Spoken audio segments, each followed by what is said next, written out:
మీరు నిత్యము ప్రార్థించేయాలి. మీరు విసుగకు ప్రార్థించి ఎప్పుడూ ప్రార్థన చేస్తూ ఉండాలి. ప్రార్థనకి జవాబు రావట్లేదు మానేయదు.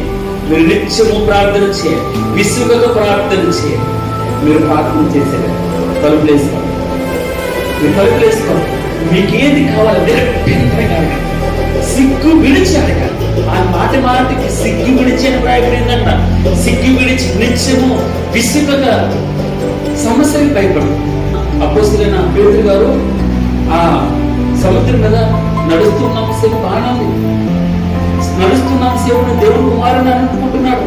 ఎప్పుడైతే గాలిని చూశాడు, పరిస్థితులు చూశాడు, ఆలను చూశాడు, కొమ్ములు చూశాడు, మునిగిపోతున్నాడు.